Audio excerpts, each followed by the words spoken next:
গত 2 দিন আগে এসেছিলাম দাতা জি, ওখানকার মানুষ তো বীরভূমের, তো একটা যখন টান মেরেছিলাম ইয়ং জেনারেশন যারা ছিল তারা টাকার মালা থেকে ভরপুর। আপনাদের কাছে টাকা চেয়েছি বাবা, মোহাব্বতে নবীর পাগল হয়ে শুধু সুবহানাল্লাহ মাশাআল্লাহ বলিয়েন, এত দিল ভরে যাবে। সুবহানাল্লাহ সুবহানাল্লাহ বলুন সুবহানাল্লাহ। আর একটু জোরে ইয়া রাসূলুল্লাহ। এদিকের মানুষ একটু কমজোর লাগছে, আব্বা আপনারা খাইছেন না খান? একটু জোরে বলুন তো আপনারা সুবহানাল্লাহ। আপনারা একটু বলেন দেখি সুবহানাল্লাহ। ও মদিনা রে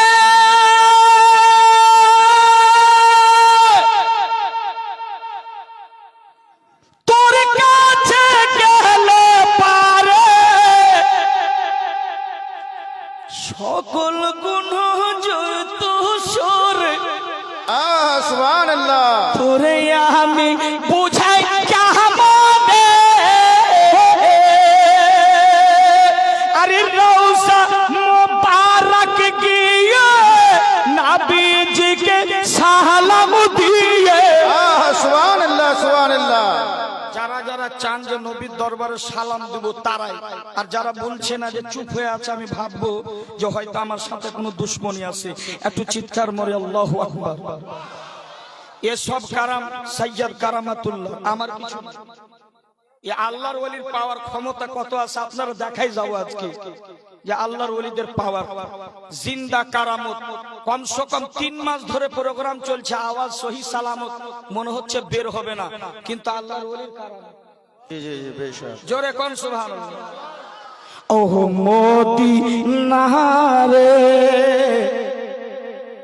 তোর বুকে আমার নবী, যার লেগে পাগল সবই, যার তরে সৃষ্টি ত্রিভুবন।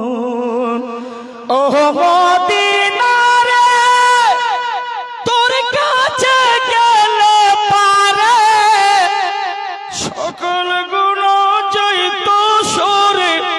তোরে আমি বুঝাই কেমনে, আরে রওজা মুবারক গিয়ে নবীজিকে সালাম দিয়ে বলিতাম বলিতাম।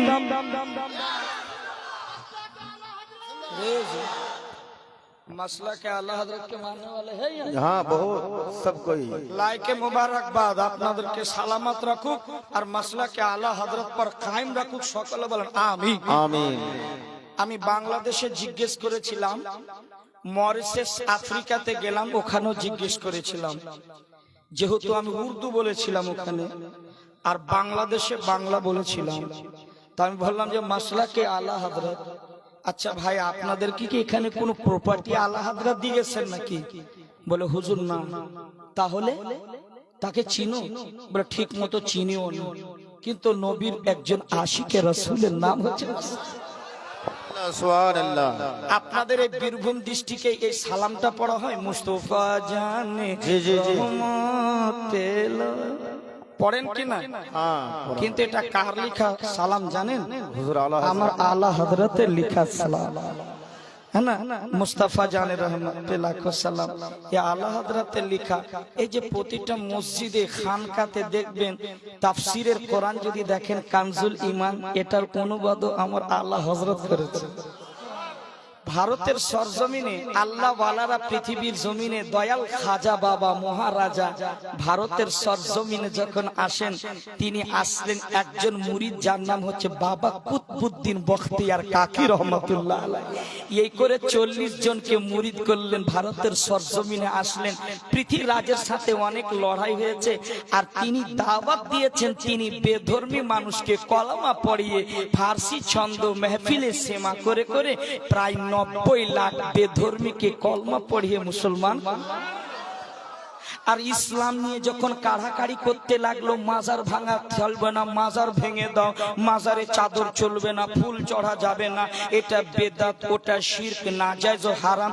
কিছু 24 নম্বর ওয়াহাবি চুলবুলি যারা শবে বারাতের মুখালিফ, যারা শবে বারাত মানে না। এই যে আসছে শনিবার দিবগত রাত্রে আপনাকে সেহরি খেতে হবে, সোমবারের রাত্রে 15 শাবান, আল্লাহর কসম ভাগ্য বদলে যাবে। তো আলা হযরত আজিমুল মারতাবাত যখন পৃথিবীর ভারতে যখন আসলেন ঈমান নিয়ে কাড়াকাড়ি, ওই মুহূর্তে 810 বছর বেরিয়ে গেলেন। আলা হযরতের আগে আমার খাজা গরিব নওয়াজ, তিনি তো ইসলামটা প্রচার করে দিয়েছেন, কিন্তু ইসলামের সুরক্ষিত ঈমানের হেফাজত করবেন কে? তো আমার আল্লাহ বারেলির ধরতিতে ইমাম আহমদ রাজাকে। একটু জোরে বলেন সুবহানাল্লাহ। ওই আশিক যার মাজার রয়েছে সামনে, আল্লাহর কসম সাইয়্যিদ কারামাতুল্লাহ আমার আলা হযরত এমন আশিকে রাসূল ছিলেন যিনি সাইয়্যিদের মাকাম, সাইয়্যিদ বংশের মর্যাদা বারেলির ইমাম আহমদ রাজা করিয়েছেন। জোরে বলেন আলা হযরত ফাজিলে বারেলিবি। শুনতে রাজি আছেন আপনারা? এই সাইয়্যিদ বংশের শুনতে রাজি আছেন? এদের মাকাম উঁচু বারেলির ইমাম আহমদ রাজা করেছেন। আমার আলা হযরত ইমামে আহলে সুন্নাত ইমাম আহমদ রাজা কোথাও সফরে যাচ্ছেন, তো 100 বছর পূর্বে, 105 বছর পূর্বে আগে কিন্তু পালকি বহন করা হতো। যারা পুরাতন মানুষ রয়েছেন আমার আব্বাজিরা, তারাই বলতে পারবেন যে আগে মানুষ পালকিতে করে বিয়ে করতে যেত, ঠিক না বাবা? কিন্তু আলা হযরতের পিরিয়ডে আলা হযরত কোথাও সফরে যাবেন, 4 জন পালকি বহনকারী, পালকিতে যেমনই আলা হযরত কদম রেখে বসবেন, 2-1 কদম আগে চলেছেন আমার আলা হযরত বেরেলির আহমদ রাজা, তিনি নাকে সুগন্ধ পাচ্ছেন খানদানে নবীর বংশের ফুলের খুশবু। কার খুশবু পেলেন? নবীর বংশের সৈয়দ বংশের খুশবু। আমার আলা হযরত বলছে, বেটা পালকি रोको। पालकी रोकवाया गया, आला हजरत नीचे आए। आने के बाद मेरे आला हजरत फरमाते हैं, তিনি বলছেন, বাবা এই 4 জনের মধ্যে কে এমন আছো নবীর বংশের ফুল, একটু পরিচয়টা দাও। আমার আলা হযরতকে কেউ বলছে না, কিন্তু যিনি ছিলেন গায়ের রংটা বেশ কালো, হাবশি বেলালের মতো কালো রং, বলছে হুজুর আমি গুনাহগার মানুষ, আমি হচ্ছি নবীর বংশের ফুল। আমার আলা হযরত নিজের পাগড়িটা খুলে সাইয়্যিদ যার কদমে রেখে, मोहब्बते मोहब्बते बोलो सुभान अल्लाह, कदमे रेखे दिलेन। बोले हुजूर सरकार आप ऐसा कर रहे हैं, ये गलत है। बोले इतना पर्यंत नय, যতক্ষণ তুমি আমাকে ক্ষমা না করে দিবা বাবা আমি আহমদ রাজা ততক্ষণ আমি সন্তুষ্ট হব না। আমার আলা হযরত বলছেন, শোনো আমাকে ক্ষমা করে দিন। বলে কি কথা বলছেন, কেন ক্ষমা করব? আমার আলা হযরত বলছেন, শোনো কাল কিয়ামতে হাসরের ময়দানে আমার নবীর সাথে যখন আমার দেখা হবে, আর যদি বলি যে আমি আশিকে রাসূল ছিলাম, আমি নবীর প্রেমিক ছিলাম, তো উত্তরটা কি দেব? আমার আহমদ রাজা আমি আমার রাসূল যদি জিজ্ঞেস করে আমি উত্তরটা কি দেব? আমাকে ক্ষমা করে দাও।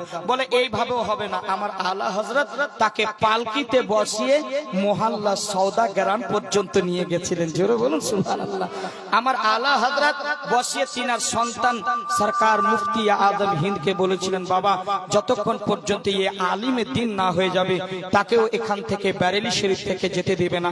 তার নাম হচ্ছে হযরত মাওলানা শামসুদ্দিন সাহেব কিবলা। জোরে বলুন সুবহানাল্লাহ।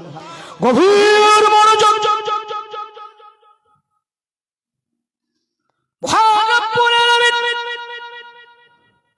পবিত্র কোরআন পাকের মধ্যে আল্লাহ ঘোষণা দিলেন, যেই পবিত্র কোরআনের মধ্যে কোনো সন্দেহ নাই। জোরে কোন ঠিক না বেঠিক? এক একটি আয়াতের প্রতি আমাদের ঈমান ঠিক না বেঠিক? যে কোরআন মাঠে পড়লে, মাজারে পড়লে, মসজিদে পড়লে, ঘরের ভিতরে পড়লে বরকত আর বরকত। বনি ইসরাইলের একজন মহিলা কোরআন পড়তে জানতো না, কিন্তু কোরআনকে এতটা ভালোবেসেছিল, এতটা ভালোবাসে বাবা। কোরআন তো পড়তে জানতো না, কিন্তু কোরআনটাকে চুমন দিয়ে, জুসদানের উপরে চুমন দিয়া রাত্রের বেলা উঠায়া রাখতে। এই কোরআন 6666টি আয়াত। আমার রব কয় আর রহমানু আল্লামাল কুরআন।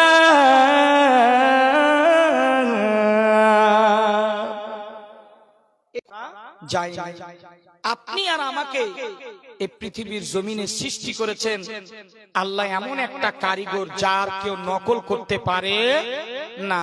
দেখেন এতগুলো মানুষ রয়েছে, এই মানুষের মধ্যে কেউ কালো, কারোর নাকটা লম্বা, কাউরি বেঁটে, কাউরি দেখবেন ফর্সা, কাউরি দেখবেন পাটা ল্যাংড়া, অনেকে দেখবে দুইটি চোখ অন্ধ, ঠিক কিনা বাবা?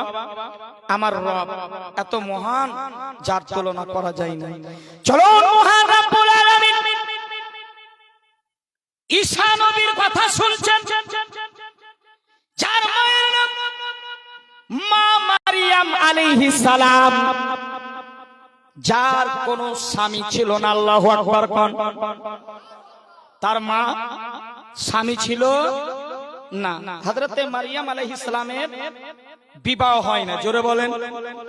তার স্বামী ছিল না, কিন্তু বিনা বাপের তৈরি এই পৃথিবীর জমিনে হযরতে ঈসা পয়গম্বর আলাইহিস সালাম পৃথিবীর জমিনে আসছেন, জোরে বলেন সুবহানাল্লাহ। আমার রব বলেন, এই ঈসা পয়গম্বর চলে যাও একটু পাহাড়ের উপরে। আমার রব্বুল আলামিন পাহাড়ের উপরে পাঠাইলেন। হযরতে ঈসা পয়গম্বর চারিদিকে ভ্রমণ করছেন, চারিদিকে ভ্রমণ করলেন। এই ভ্রমণ করতে করতে ক্লান্ত হলেন, ক্লান্ত হয়ে একটি জায়গায় বসে পড়লেন। হযরতে ঈসা রুহুল্লাহ পয়গম্বর বসতে বসতে আল্লাহর জিকির করতে করতে ওই জায়গায় দুইটি চোখ বন্ধ হয়েছে। আমার রব আবার হুকুম দিলেন, ও ঈসা পয়গম্বর, কেন কি তুমি দেখতে পাও না? এমন একটা পাহাড়ের উপরে পৌঁছেছো, ভ্রমণ করা শেষ হয়ে যায়নি, একটু আগে চলো। হযরতে ঈসা পয়গম্বর আলাইহিস সালাম উঠলেন, আবার ভ্রমণ করতে শুরু করলেন। ভ্রমণ করতে করতে এমন একটা বিশাল বড় পাথর দেখলেন, যে পাথরটা দেখে হযরতে ঈসা পয়গম্বর যেন অবাক হয়ে গেল। বন্ধুরে, ঈসা পয়গম্বর আলাইহিস সালাম পাথরটিকে দেখার পরে এমন আল্লাহর প্রশংসা করে ফেললেন, আল্লাহ তারিফ করলেন। আল্লাহ মাবুদ, তুমি এত সুন্দর পাথর বানায়ছো, এত সুন্দর পাথর, যেই পাথরটা দেখে আমি আশ্চর্য হয়ে গেলাম। এই সুন্দর পাথর এর আগে দেখি নাই। আমার রব বলে, এই ঈসা পয়গম্বর শোনো শোনো, এর চাইতে যেটা জিনিস দেখলে, পাথর দেখলে, ওই পাথরটা দেখলে এত সুন্দর সাদা, দুধ চাইতে সাদা পাথর।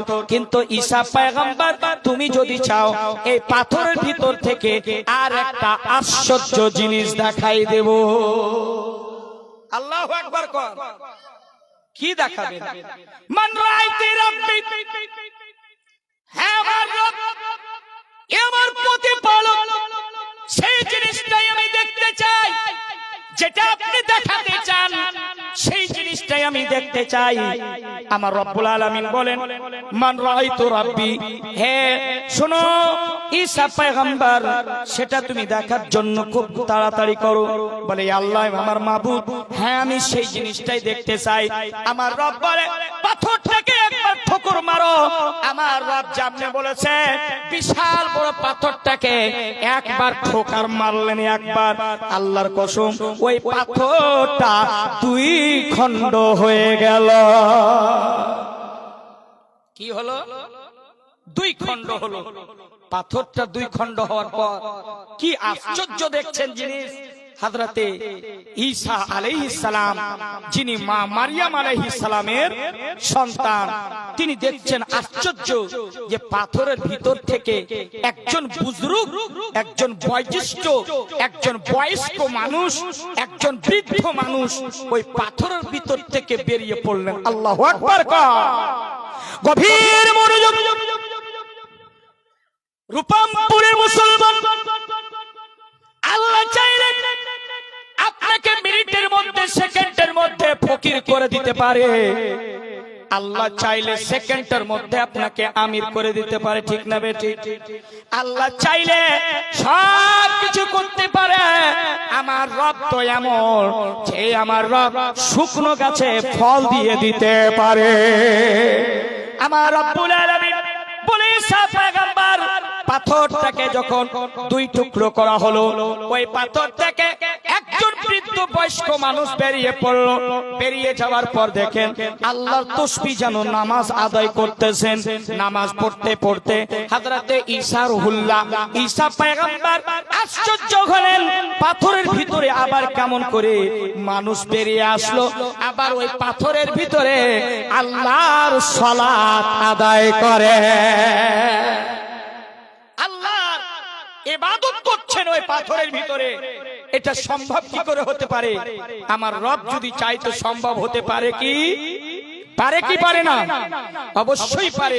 আমার রব বলছেন যে শোনো, ঈসা পয়গম্বর ওই পাথরের ভিতর থেকে ওই বুজরুগ বের হলেন।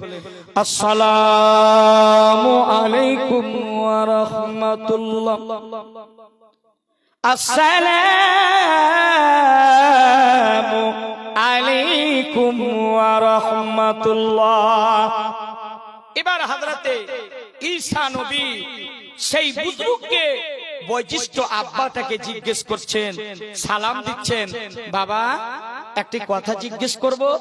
বলে কি কথা? বলো ঈসা পয়গম্বর। হে আল্লাহর নবী, কি বলছেন বলেন। বলছেন আচ্ছা, এই পাথরের ভিতরে আপনি কত বছর ধরে থাকেন আর কত বছর ধরে আল্লাহর ইবাদত করেন? তিনি উত্তরে বলেছিলেন, শোনো ঈসা পয়গম্বর, এই পাথরের ভিতরে আমি 450 বছর ধরে আল্লাহর ইবাদত করি। সকলে বলেন আল্লাহু আকবার। আপনার জবান থেকে আল্লাহু আকবার জোরে যদি না বের হয়, আশ্চর্য কথা শুনে আপনি মেহফিলে বসেছেন, একটু হক আদায় করুন। সকলে বলেন আল্লাহু আকবার।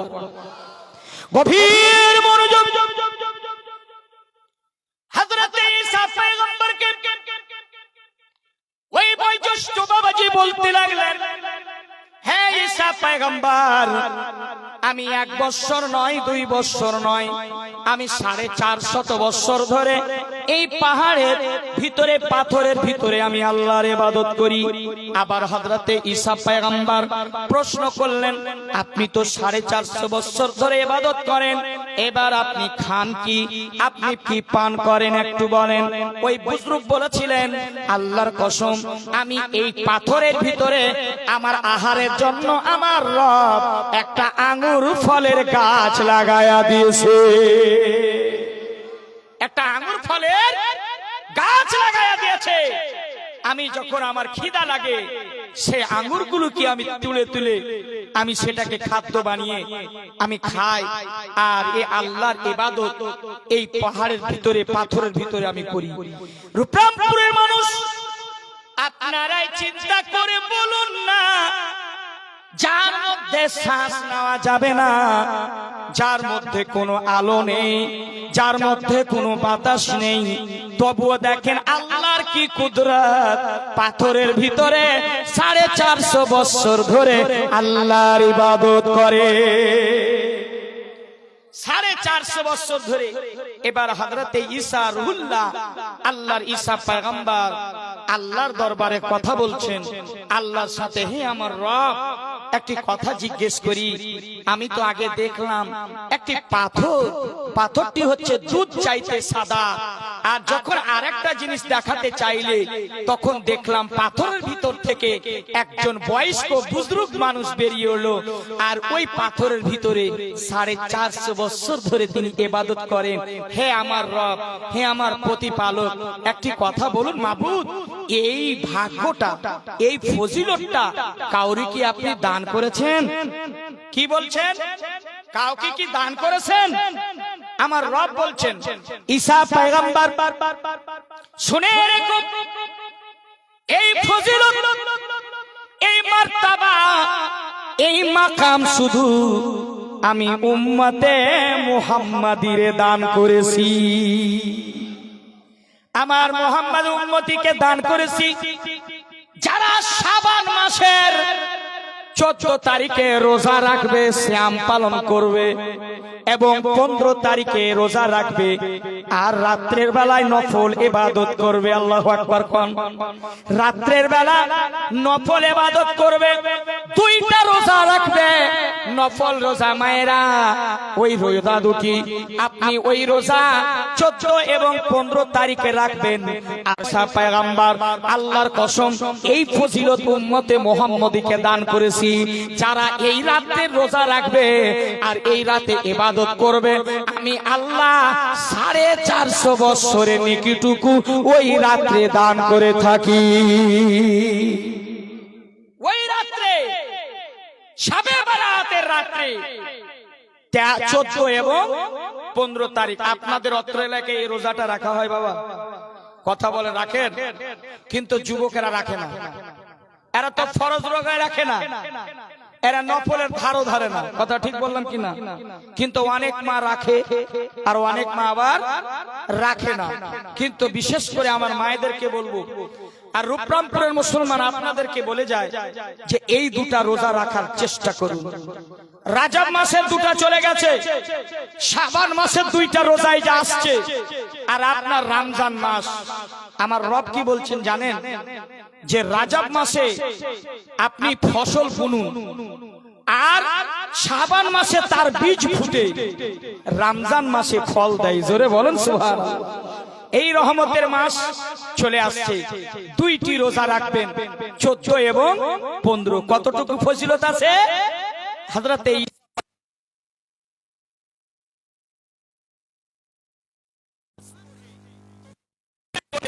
নিজের বাবা মায়ের কবরে গিয়ে হাজিরি দিবে, দোয়া করবে, খাইর ও বরকত করবে, ওই রাতে মাহফিল মিলাদ করবে। আল্লাহর কসম 450 বছরের নেকিটুকু তার নামায় আমলে দান করা হবে। জোরে কোন সুবহানাল্লাহ। ঈসা পয়গম্বর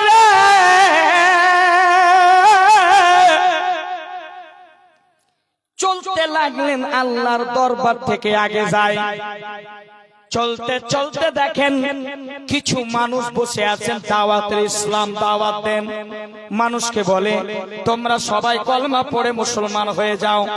ঈসা পয়গম্বরকে বলেছিলেন আপনি যদি সত্যিকারী আল্লাহর নবী হন, যদি আল্লাহর নবী হন তাহলে একটা জিনিস করতে হবে।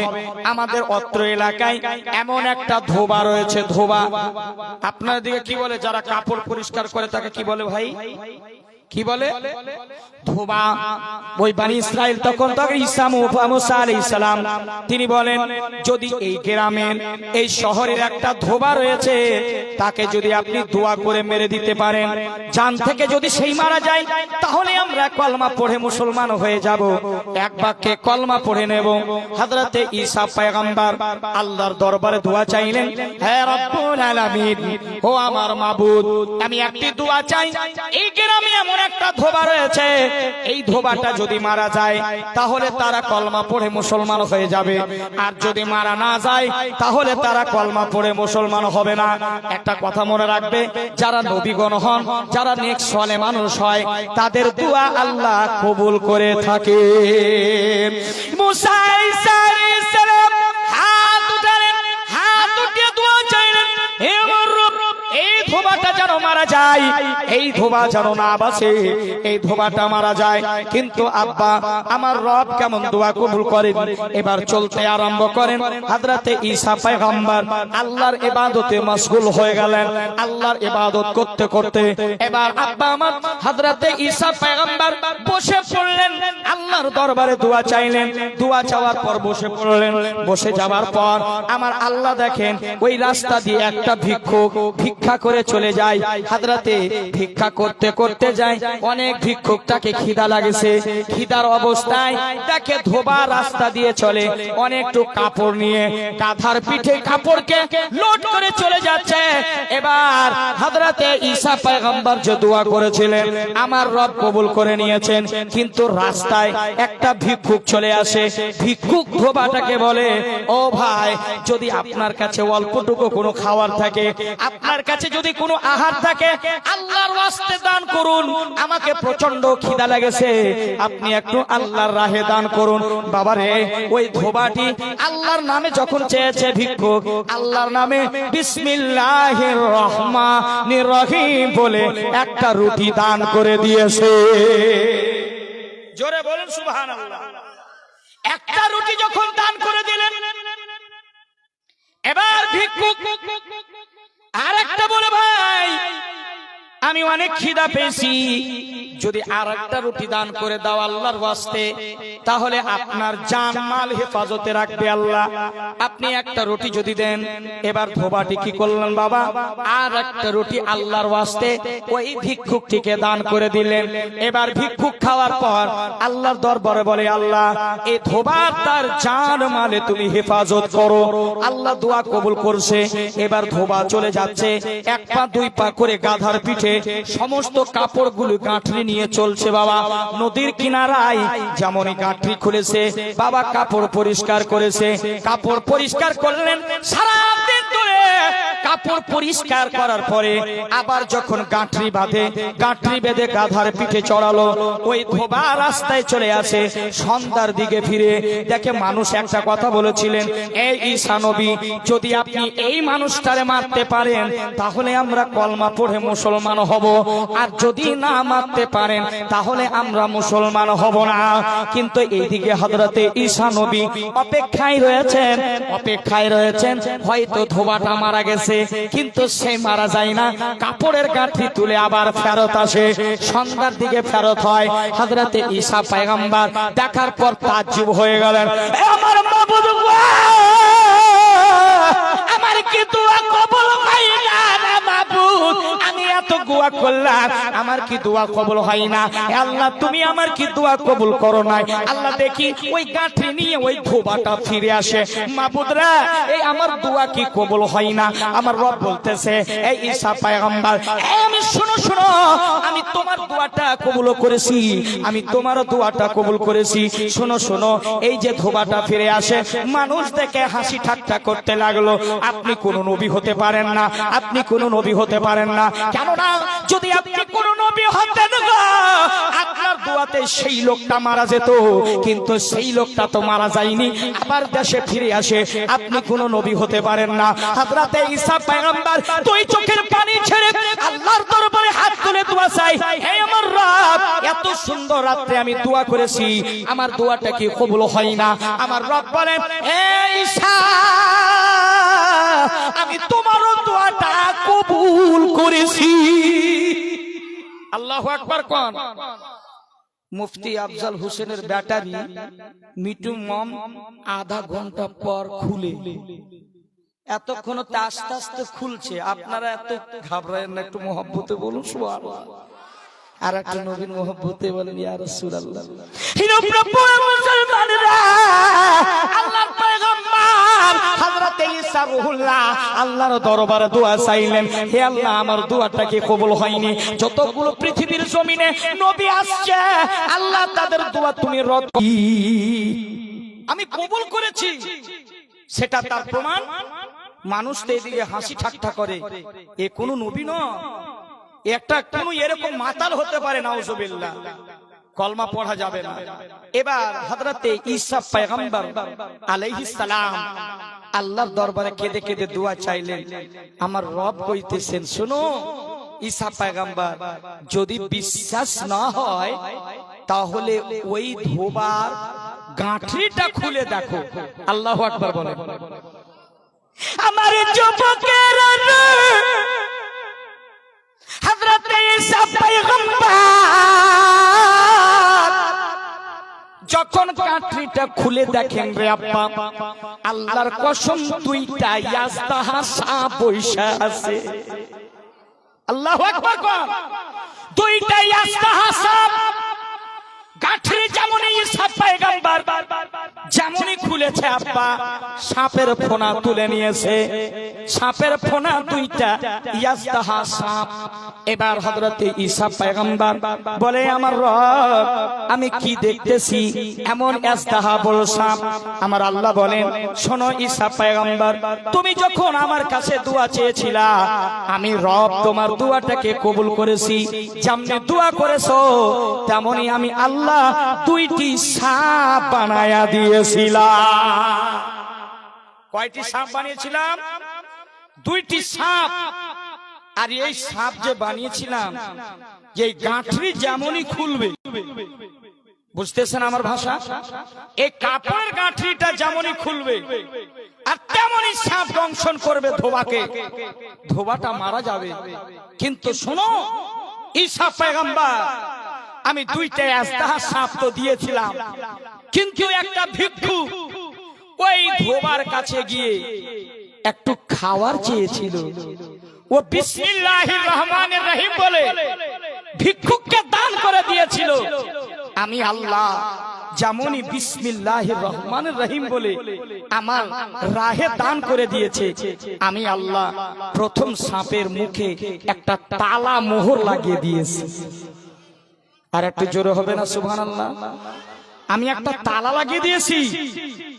আবার বলেন, দ্বিতীয় রুটি যখন ওই ভিক্ষুকটা চেয়েছিল ধোবার কাছে, তখন বলেছিল, আল্লাহর ওয়াস্তে যদি আর একটি রুটি দান করেন ভাই, আল্লাহ আপনার জান মালে হেফাজত করবেন। আল্লাহ বিসমিল্লাহির রহমানির রহিম বলে আর একটা রুটি ভিক্ষুককে দান করে দিয়েছিলেন।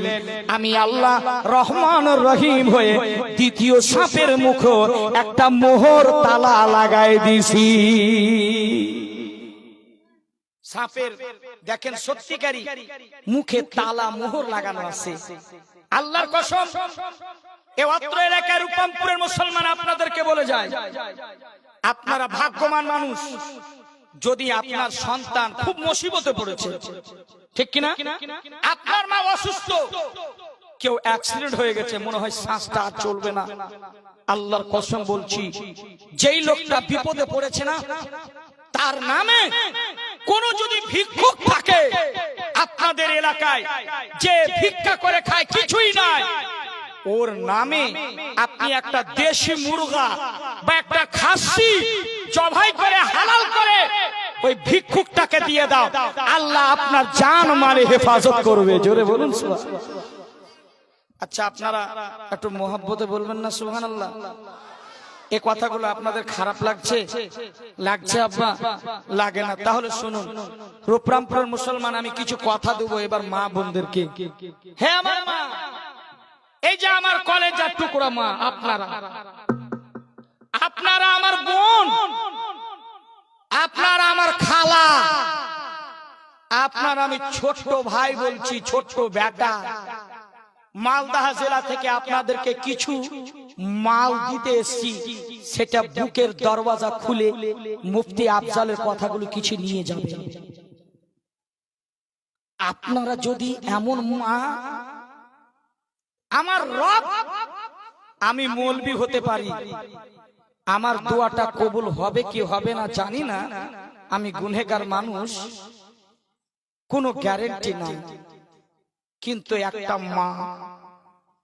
একটা মা যদি গুনহেগার হয়, যদি সেই গুনাহটা ভরপুর হয়ে থাকে, আর ওযু করে 2 রাকাত নামাজ, স্বামী ঘুমিয়ে গেছে, সন্তান ঘুমিয়ে গেছে, বাবা ঘুমিয়ে গেছে, সবাই সান্নাটা চুপচাপ হয়ে আছে, 2 রাকাত ওযু করে 2 রাকাত নামাজ পড়ে আঁচল পেতে যদি আল্লাহর দরবারে 2 ফোঁটা চোখের পানি যদি ফেলাতে পারো তুমি, আল্লাহর কসম, দুনিয়ার দোয়া একদিকে, মায়ের দোয়া একদিকে। আব্বা, মুফতি আফজালের কথা এবার শুনো। এতক্ষণ ধরে বললাম একটু সুর করে একটা মাল কিছু নিয়ে যান, নিজেকে পরিবর্তন করেন। আপডেট হচ্ছে যুগ, নিজেকে পরিবর্তন করেন। আপনি গুনাহ করেছেন তো, আমার রব কত মেহেরবান, আমার মালিক কত মেহেরবান। আপনার সূরাও ঠিক মতো হয় না, আলহামদুলিল্লাহ পড়ছেন তো আলহামদুলিল্লাহ রাব্বিল আলামিন মালিককে দিরিকা করে বদয় কাজটাই কোনো মতো হয় না, ঠিক মতো শুদ্ধ হয় না। আপনার রবকে আপনি রাজি করবেন কি করে? আপনি যদি একটু চোখের পানি ফেলান, শয়তান দুটা পাওয়ার আল্লাহর কাছে চেয়ে নিয়েছে। আল্লাহকে বলছে, আল্লাহ প্রায় আমি 950 বছর ধরে ইবাদত করেছি তোমার, কোনো এমন জায়গা নেই যে আমি সাজদা করিনি। আমি একটা ক্ষমতা চাই, হে রব আমাকে ওই পাওয়ারটুকু দেন। আমার রব বলছে, শয়তান ইবলিস, তোর মার নাম হচ্ছে খালবিস আর তোর বাপের নাম হচ্ছে তালবিস। শোন ইবলিস, কি চাইছিস বল। আমার রবকে বলছে, মাবুদ আমার এতটুকু ক্ষমতা দিন, আমার এতটুকু পাওয়ার বাড়িয়ে দিন, যে পাওয়ারের ক্ষমতায় আমার হায়াতটুকু কিয়ামত পর্যন্ত বাড়িয়ে দিন। আমার রব মঞ্জুর করে নিলেন, যা শয়তান তোকে এই পাওয়ারটা আমি দিয়ে দিলাম, তোর কিয়ামত পর্যন্ত হায়াত দিলাম। আবার রবকে বলতেছে শয়তান, হে আমার রব, আর একটা, এই গভীর মনোযোগ আছে আপনাদের তো? আছে আছে, শুনছেন আপনারা? একটু হাত উঠিয়ে বলেন তো কারা কারা শুনেন না? এই যে হুজুর 12টা বেজে গেছে তো, আপনাদের 12টা বাজে না তো? 12টা বাজছে নাকি? আব্বা রূপরামপুরের মুসলমান, আপনাদের দুই হাত জোড় করে বলি, আজকে উরুসে পাকে জীবনটাকে চেঞ্জ করে উঠেন। এই মা, আপনার জীবনটাকে পরিবর্তন করুন। আপনার এত পাওয়ার আল্লাহ দিয়ে